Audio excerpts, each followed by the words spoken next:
प्यारे भाइयों और बहनों, प्रभु यीशु मसीह के मधुर नाम में आप सबको नमस्कार। आज का जो वचन है वो मैं आपके लिए लेके आई हूँ लूका रचित सुसमाचार उसका 6 अध्याय का हम 41 से पढ़ेंगे। उसमें लिखा है, तू अपने भाई की आँख के तिनकों को क्यों देखता है और अपनी ही आँख का लट्ठा तुझे नहीं सूझता।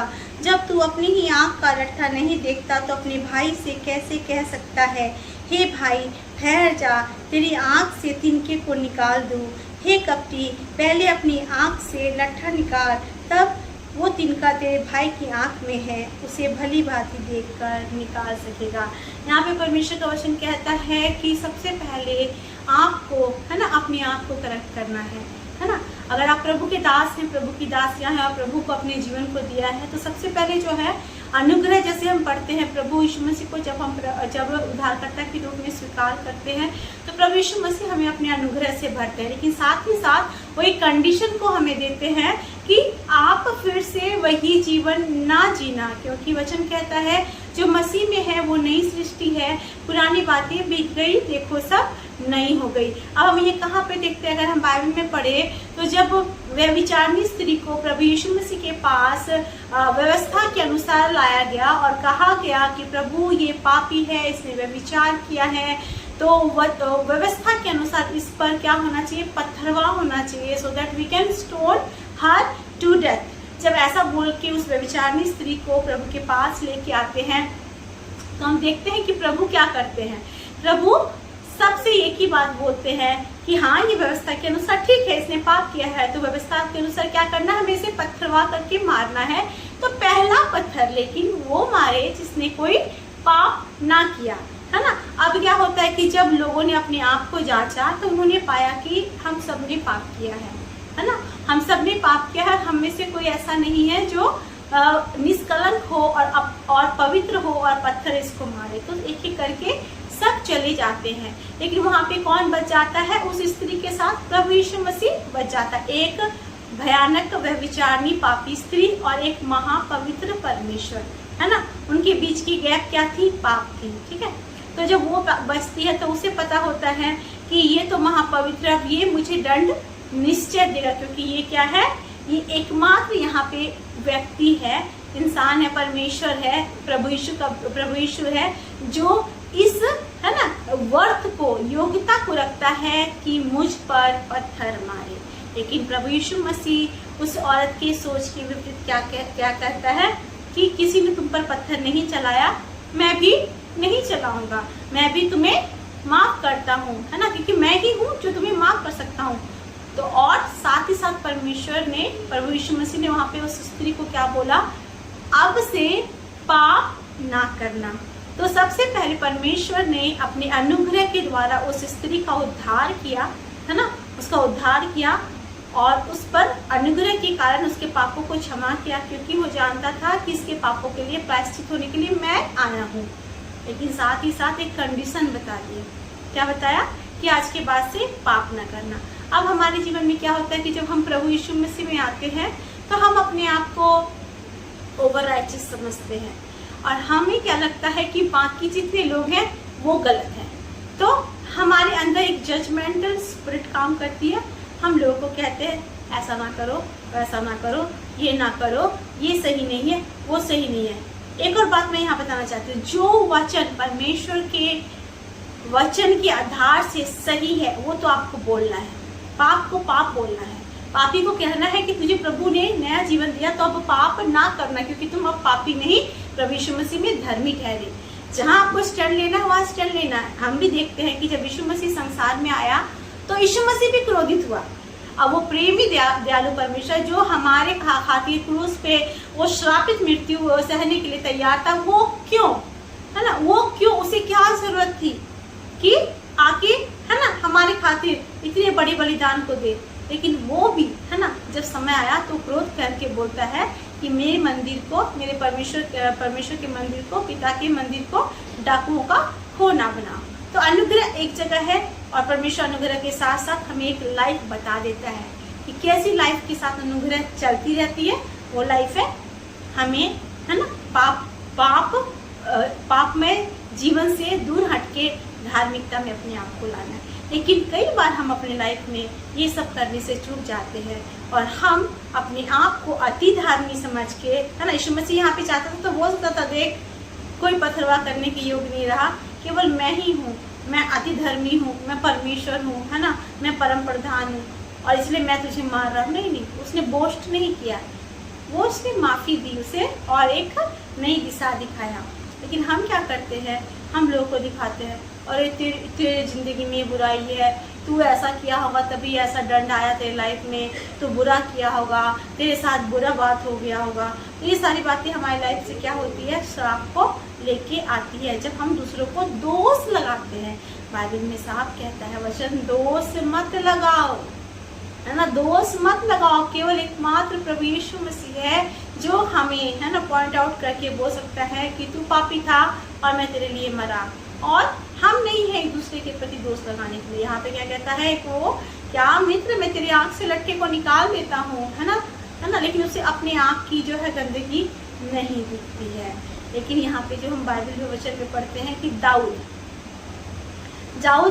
जब प्रायश्चित करता है, दाऊद जब अपने आप को प्रभु को देता है तो वो बिल्कुल विपरीत रीति से प्रभु को देता है। He never prayed as we pray, है ना, वो ऐसा प्रार्थना नहीं करता। हम अगर भजन संहिता 51 को निकालते हैं तो दाऊद यहाँ पे अलग प्रकार की प्रार्थना को करता है ना। वो कैसे प्रार्थना करता है हम पढ़ेंगे। वो कहता है 51 के हम 10 से पढ़ेंगे। हे परमेश्वर, मेरे अंदर शुद्ध मन उत्पन्न कर और मेरे भीतर स्थिर आत्मा नए सिरे से उत्पन्न कर। मुझे अपने सामने से निकालना दे और अपने पवित्र आत्मा को मुझसे अलग न कर। अपने किए हुए उद्धार का हर्ष मुझे फिर से दे और उदार आत्मा दे कि मुझे संभाल। फिर तब क्या कर, तब मैं अपराधियों को तेरा मार्ग सिखाऊंगा और पापी तेरी ओर फिरेंगे। हे परमेश्वर, हे मेरे उद्धारकर्ता परमेश्वर, मुझे हत्या के अपराध से छुड़ा ले, तब मैं तेरे धर्म का जय जयकार करने पाऊंगा। कहता प्रभु, मैं तो पापी हूँ, मैं तो हत्यारा हूँ, मैंने गलत किया। प्रभु मेरे अंदर, मैं आज दूसरे को क्या दोष लगाऊं, मैं आज अपने आप को देखता हूँ प्रभु, और आज मैं ये कहता हूँ प्रभु, तू मेरे अंदर फिर से वो पवित्र आत्मा नए सिरे से उत्पन्न कर, है ना, मुझे मेरे अपराधों से तू मुझे छुड़ा, जुफा से मुझे शुद्ध कर, मैं शुद्ध हो जाऊंगा, है ना, मुझे तू नया बना दे, अपनी पवित्र आत्मा को मुझे दे परमेश्वर, जो कि मैंने अपने गुनाहों के कारण खो दिया है। और वो क्या कहता है ना, मेरे अंदर जो है ना, वो क्या कहता है, मुझे हत्या के पाप से, है ना, मुझे छुड़ा ले। दैट मीन्स दाऊद यहाँ चाह के ये भी कह सकता था कि प्रभु मैंने कोई पाप नहीं किया है, गलती से ऐसे हो गया वैसा हो गया, नहीं, वो इस बात को स्वीकारता है कि I am wrong, the other person was right, मैंने हत्या करवाई, मैंने एक बेगुनाह को मरवाया, है ना, मैं गलत हूँ प्रभु, और आज मैं अपने आप को तेरे हाथों में समर्पित करते हुए दुआ करता हूँ कि मुझ पर अनुग्रह कर, दया कर, एक नया आत्मा फिर से दे, मुझे जागृत कर, है ना, मुझ पर क्या कर, इतनी कृपा कर कि मैं फिर से तेरे धार्मिकता के साथ अपने जीवन को शुरू कर सकूं। वैसे ही जब भी हमारे लाइफ में ऐसी सिचुएशन आती है जब लोग हमें जज करने के लिए खड़े होते हैं, तो हमें क्या करना है, हमें प्रभु के सामने अपने जीवन को देना, बोला प्रभु मेरी सहायता करके सबसे पहले मैं अपने आप को जांचूं, और इस भाई बहन की भी सहायता करके ये सबसे पहले अपने आप को जांचे, क्योंकि जब हम अपने आप को जांचेंगे तो दूसरों की बुराई हमें नहीं दिखेगी, हम उनके लिए भी प्रार्थना करेंगे और अपने जीवन में भी आशीष लाएंगे। एक छोटी सी गवाही हम देखते हैं यहाँ पे अय्यूब के जीवन में जब परीक्षाएं आई, दुख आई, क्लेश आया, सब कुछ खो गया, तब वो क्या करता है, वो अपने दोस्तों के सामने अपनी धार्मिकता की बातें नहीं बताता कि मैं तो अच्छा था, तुम ही लोग खराब हो गए, चलो मेरे साथ ऐसा हो गया, but still I was a good guy, I am still a good person, ऐसे नहीं बोलता। वो कहता कि चलो जो लोग बोल रहे हैं, जो बुराई कर रहे हैं, शायद मेरे अंदर कुछ हुआ होगा। वो कहता है कि मैं तो नंगा, है ना, अपनी माता के गर्भ में से आया और ऐसे ही नंगा ही चला जाऊंगा, है ना, जिसने दिया उसने ले लिया, उसी की महिमा हो, और वो दोस्त नहीं लगाता। फिर वो अपने उन दोस्तों के लिए प्रार्थना करता है जिसने बहुत सारी बातें, है ना, उसे बोली थी और ये बताया था कि तू शायद कुछ गलत किया है कि ये सब बातें फेस कर। उसकी वाइफ ने भी उसे बहुत कमेंट किया, है ना, ताड़ना दिया, टॉन्ट करके वो चली गई, अब तो तू पोस्ट दे, परमेश्वर को छोड़ के चला जा। बट लेकिन ऐसी परिस्थिति में भी वो किसी पे दोष नहीं लगाया, लेकिन प्रार्थना किया, और इस कारण से परमेश्वर ने उसको क्या किया, डबल ब्लेसिंग से भरा। जो भी उसने खोया था दुगना मात्रा में पाया। मेरे प्रियो, मैं एक छोटी सी कहानी सुनाना चाहती हूँ जो कि रियल इंसिडेंट है। एक स्त्री थी जो कि अपने पड़ोसी के घर को हमेशा निहारती जाती थी। ऐसा हम लोग का टेंडेंसी होता है ना कि अगर हमारी खिड़की से कोई घर दिखे तो हम हमेशा उसे देखते हैं कि आज क्या हो रहा है, क्या नहीं हो रहा है। ऐसा होता है। मैं मतलब मुझे भी अगर मेरी छत पे मैं जाऊँ, मुझे आसपास के लोग दिखे तो मैं ज़रूर देखती हूँ। तो एक बहन थी, एक मतलब वो वाइफ थी किसी की, और वो ना कंटिन्यू अपने पड़ोस की एक गरीब फैमिली थी उसको देखा करती थी, और वो कहती थी ये कितने गंदे कपड़े धोती है, इसके कपड़े सूखते रहते हैं रोज, और मैं देखती हूँ कितने गंदे कपड़े धोती है। फिर दूसरे दिन वो देखती थी खिड़की से, फिर वो कहती थी इससे कपड़े कितने गंदे होते, इससे कपड़ा धोना ही नहीं आता। फिर तीसरे दिन देखती थी, फिर उसके कपड़ों पे नजर पड़ता था, कहते थे रोज कपड़े धोती है लेकिन कितने गंदे कपड़े धोती है ना, ये इसके कपड़े सारे गंदे रहते हैं, बिल्कुल अच्छे नहीं लगते हैं। एक दिन क्या हुआ, वो अपनी छत पे से अपनी खिड़की पे से देख रही थी, और फिर उसी बहन के घर पे नजर दौड़ाई जहाँ पे कपड़े सूखा करते थे, और अचानक से उसने देखा और बोला अरे वाह, अपने हस्बैंड को बुला के बोली अरे वाह, ये देखो क्या हो गया, आज इस बहन ने है ना कपड़ा धोना सीख लिया। आज जितने भी कपड़े इसके सूख रहे हैं सभी कितने धुले हुए और साफ दिख रहे हैं। तब उसके पति ने बोला ये उसके कपड़ों में गलती नहीं थी, हमारे विंडो, हमारी खिड़की का जो शीशा था वो काफी दिनों से गंदा पड़ा था। आज मैंने शीशा को क्या किया है, साफ कर दिया है ना। और शीशा को साफ करने के कारण आज क्या होता है, आज तुम्हें साफ दिखाई दे रहा है कि कपड़े गंदे नहीं थे, तुम्हारे घर की खिड़की गंदी थी। दैट मीन्स when your दृष्टि, जब आपकी दृष्टिकोण ही गलत हो तो आपको सब आगे वाला जो चीज़ है ना, आगे वाली जो बातें हैं ना गलत दिखेगी, आने वाले लोग गलत दिखेंगे, आपके सामने की हर चीज़ गलत दिखेगी, सब कुछ गंदा दिखेगा। लेकिन अगर आपकी दृष्टि सही हो जाती है तो you are able to see everything clearly, और आप जानोगे कि आपसे अच्छे तो बाकी के लोग हैं, है ना। हमें हमेशा अपने आप से, है ना, दूसरे को जब कंपेयर करते हो दूसरों को ज़्यादा अच्छा जानो। ये बाइबल कहती है, हमें बाइबल सिखाती है दोष ना लगाओ, ताकि तुम पर भी दोष ना लगाया जाए।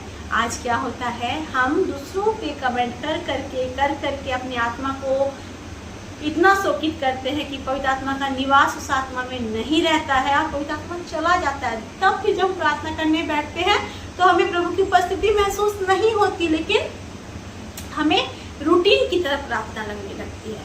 मेरे प्रियो, आज मैं सिर्फ इतना बोलूँगी, अपनी आंखों के लट्ठे को आप निकालें, आज अपनी खिड़की को आप साफ करें, आप सच्चाई को देख पाओगे, आप देख पाओगे कि there was nothing wrong in the other side but it was on your side, है ना। और आप जब ऐसा करोगे तो ना केवल परमेश्वर आपके मन को बदलेगा, दाऊद के समान एक नया हृदय देगा आपको, और आप प्रभु के कार्य को अच्छे से करेंगे, प्रभु की आशीषों को अपने जीवन से बहुत ताकत से देख सकेंगे और ले सकेंगे। आइए हम प्रार्थना करें।